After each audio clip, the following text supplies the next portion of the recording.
Responsibilidad nating mga car owners ang pagme-maintain ng ating sasakyan sa lahat ng oras. Kasama na dyan syempre ang engine and oil change service. Ang mga brand new car ay ine-encourage na magpa-maintain ng kanilang sasakyan sa mga service center or CASA dahil syempre warranty.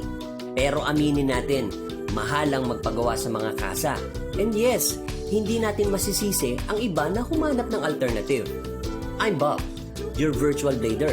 Nabibigyan kayo ng mga tips na maaari mo i-consider kapag magpapagawa outside that thing they call CASA. Oh, hi Mary! Mukhang may lakad ka na naman ah. Oo nga eh. Gusto mo ba sumama? Sige! Okay, pero tapusin mo muna tong episode mo. Okay, first, basahin mo muna ang owner's manual.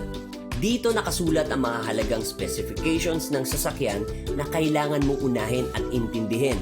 At dito, malalaman mo na agad kung ano ang mga dapat mong i-consider kagaya ng oil, tire pressures, at marami pang iba. Next, supervise the work. Wag na wag mong iiwanan ng sasakyan mo, lalo na kapag hindi mo pa kilala ang mechanic na gagawa nito. Inspect the parts being used and replaced. And syempre, make sure na ito ay quality parts. Basahin maigi ang job order bago pirmahan. Ang mga job order ay ang siyang sinusunod ng mga mechanics sa kung ano ang napagkasundo ang gawin sa iyong sasakyan. Make sure na bawat service item ay alam mo at napagkasunduan mo with the service center. Test your vehicle before leaving the place. Once everything is completed, huwag basta-basta umalis. Test everything. Make sure na gumagana ito ng maayos. Kapag interiors naman ang nagalaw, i-check ang mga panels, buttons, and switch at baka ito ay nadamay during the repair. Okay ba ang mga tips ko?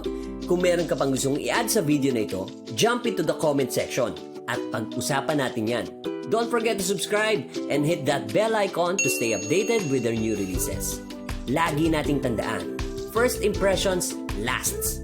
Ang pagkakaroon ng isang trusted service center gives you the freedom and convenience na alam mong nasa tamang kamay ang iyong sasakyan.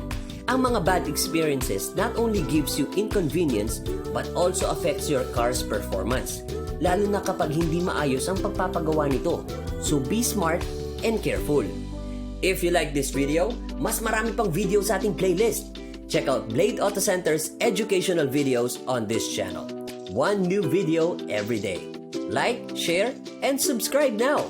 At para sa iba pang Bla-de-Boom na tips and maintenance needs, visit Blade.PH. Blade Auto Center. It's Blade, it's better.